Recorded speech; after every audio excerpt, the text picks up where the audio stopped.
A Powell Davies. I go to church each week, whether I'm preaching or not.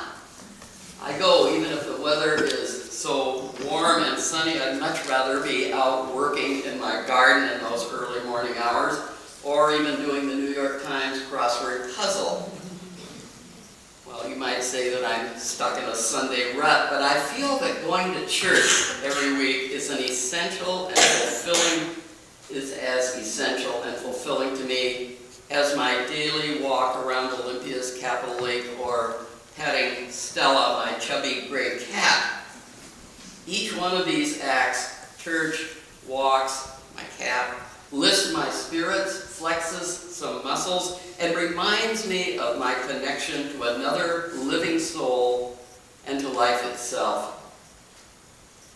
Yes, like all of you, I watch the news, and like Davies, sometimes doubt whether I could stand the thought of the cruelty and misery of the present world unless I could know through an experience that renewed itself over and over again that at the heart of life itself there is assurance that I can hold an ultimate belief that all is well. And it is here in this sanctuary, in this holy place, my belief in the goodness of people, the wonder of this world, and the unbelievable gift of this life gives me hope and assurance.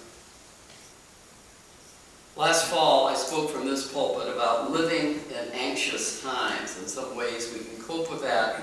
I think you would agree that the anxiety level in this country has not lessened. If possible, it has increased in the aftermath of the latest school shooting, political turmoil, and racial conflicts.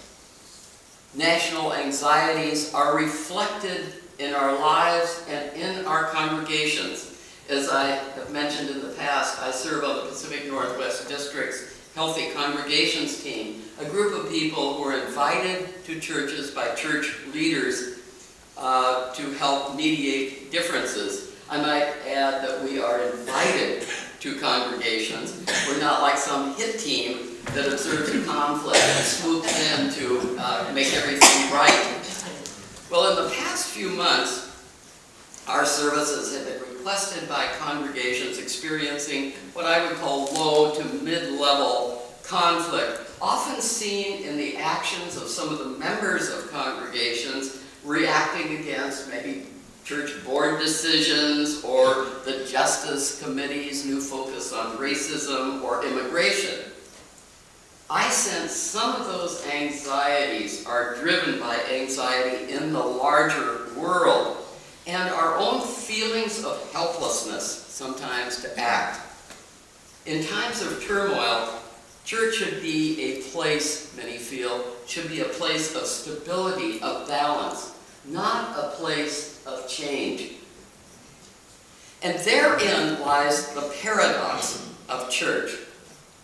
Our congregations are religious institutions.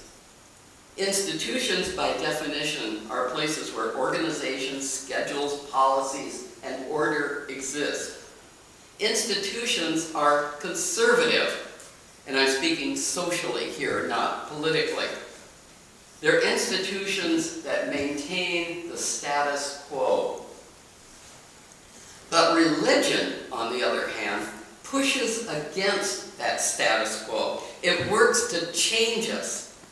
Religion urges us to recognize, then work for the common good by speaking out against injustice, to take risks, to help heal this wounded world.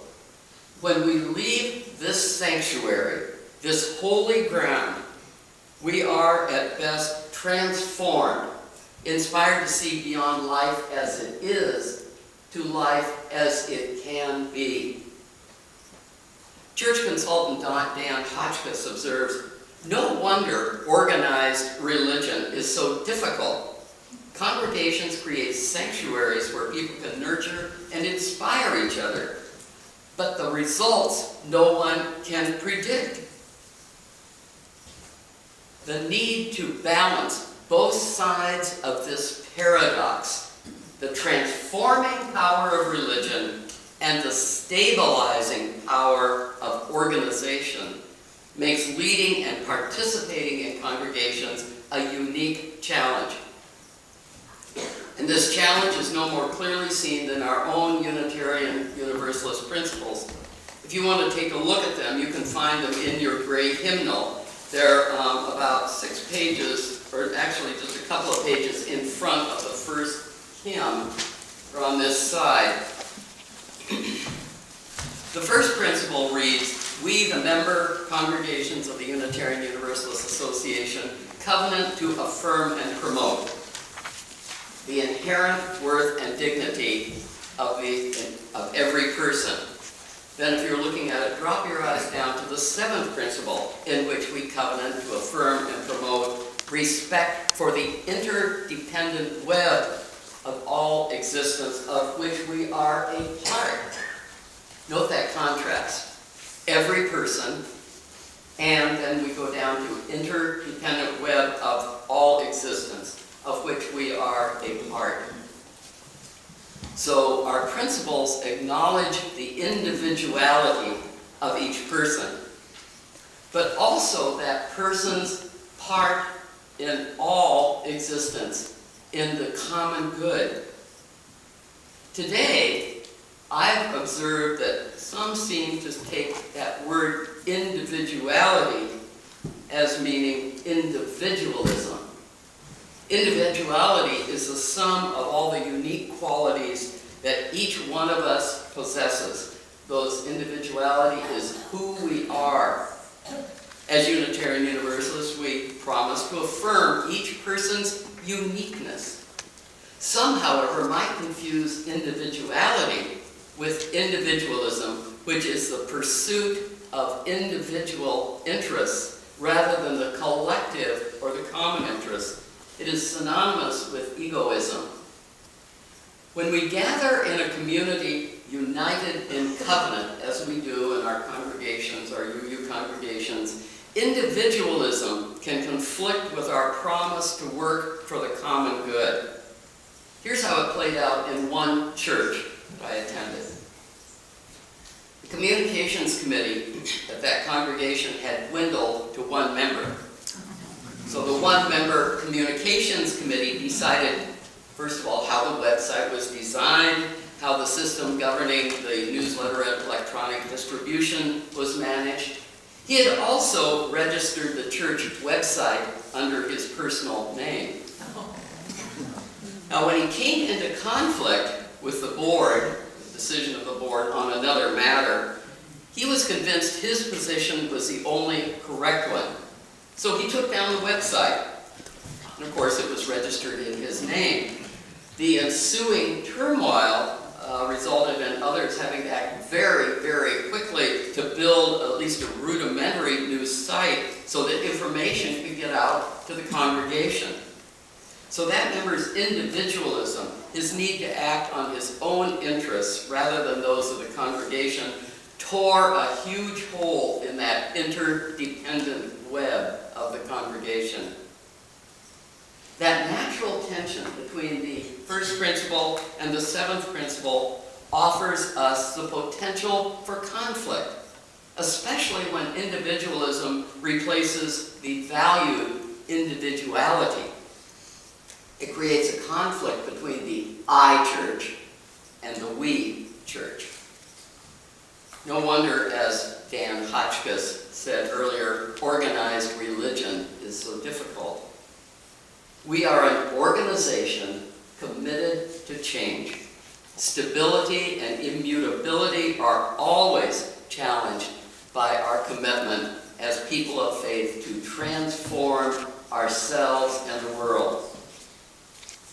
UU minister Manish Mishra Marzetti put this paradox into a poem, "Nothing is Static."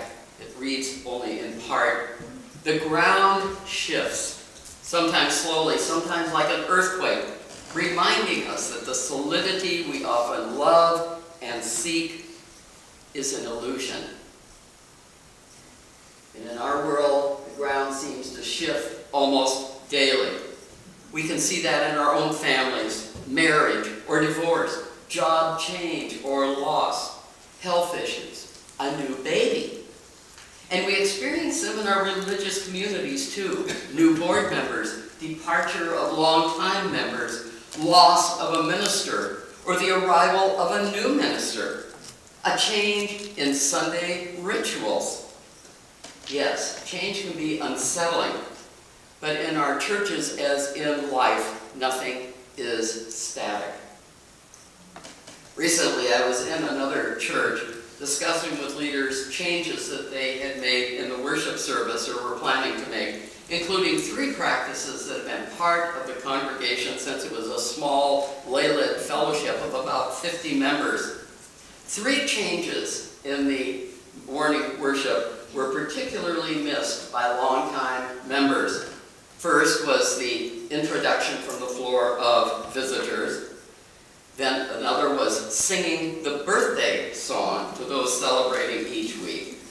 And, of course, the perennial favorite, changes in joys and concerns.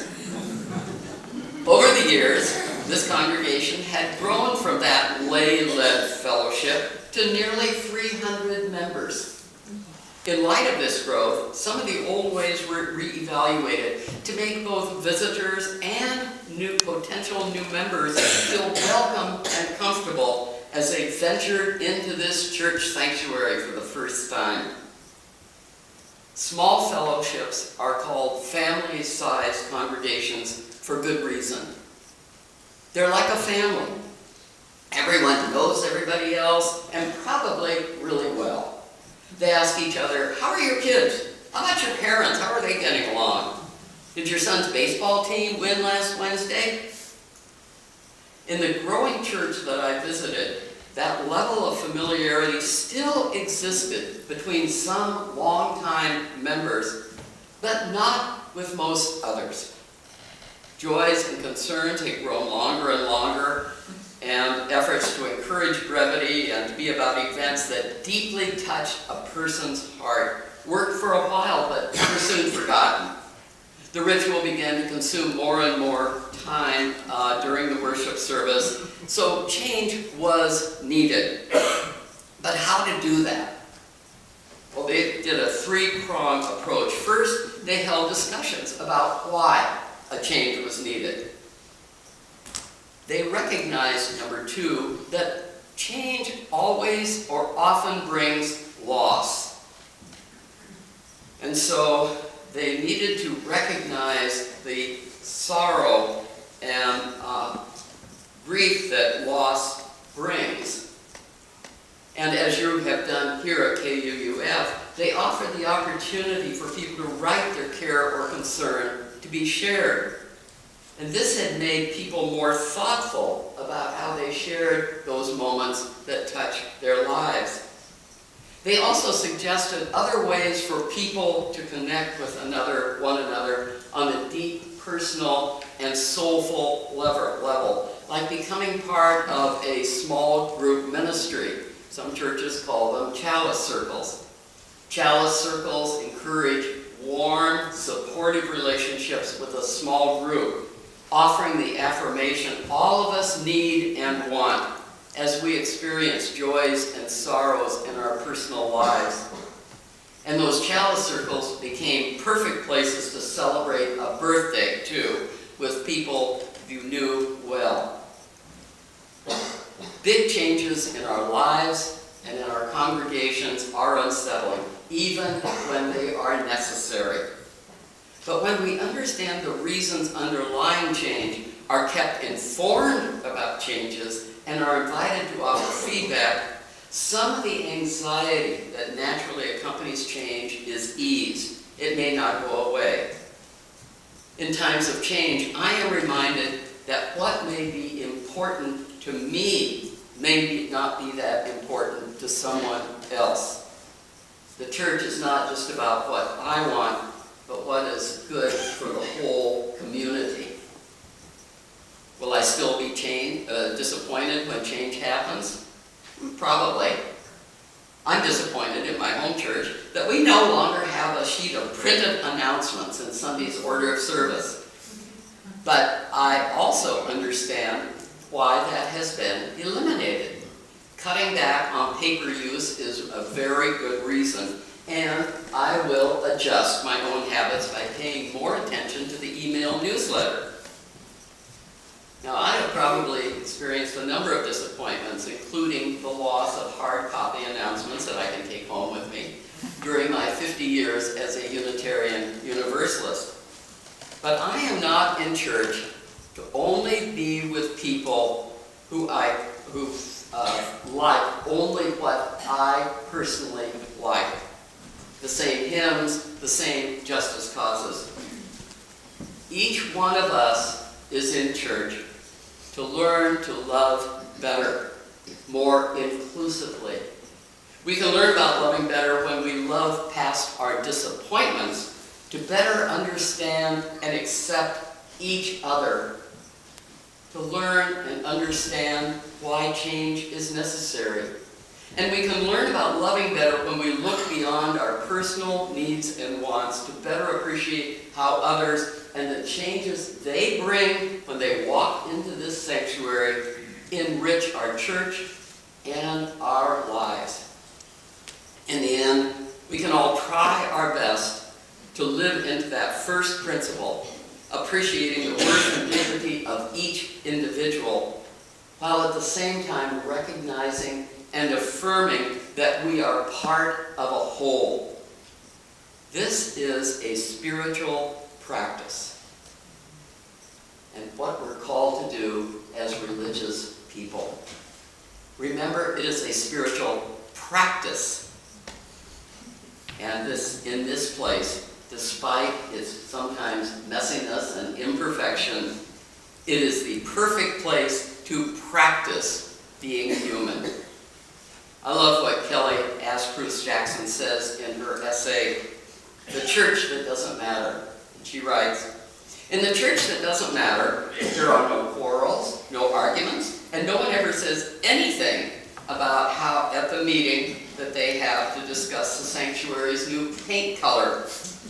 There's nothing to inspire such passionate intensity because none of the decisions of the church touch anyone's heart, and no one lives or dies by the choices, or even feels for a moment like they might. Everything is as easy as pie.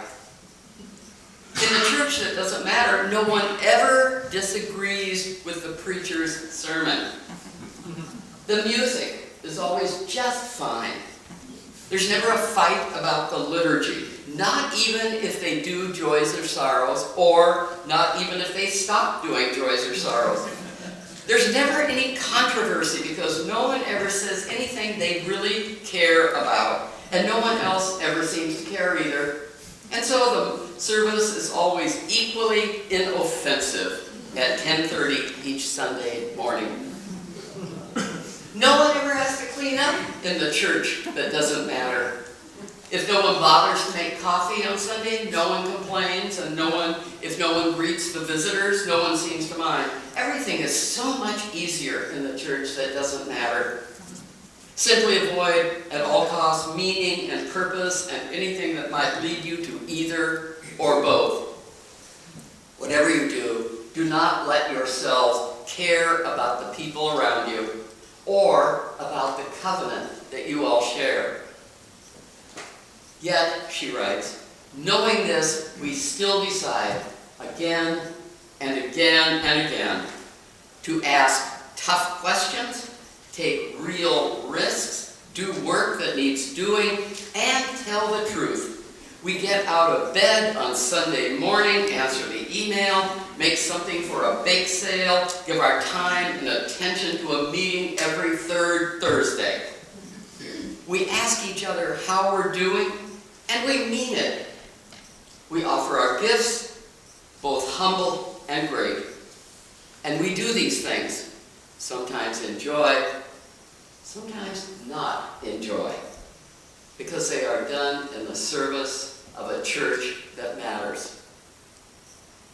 Yes, church does matter. It matters that each one of us is part of it. It matters that we are part of the change here in this congregation and also part of the change in this world. Our spirit and our souls are renewed. when we remind ourselves that living in covenant, living in that promise, asks us to give our best to each other and to the world. It matters that we recognize that change will always happen, and that it's best to keep our options, our minds, and our hearts open to new possibilities. Like the people in that small village at the shadow of a mountain, it's good to recognize that there does not have to be one answer to every question. To remember that the answer is under construction. So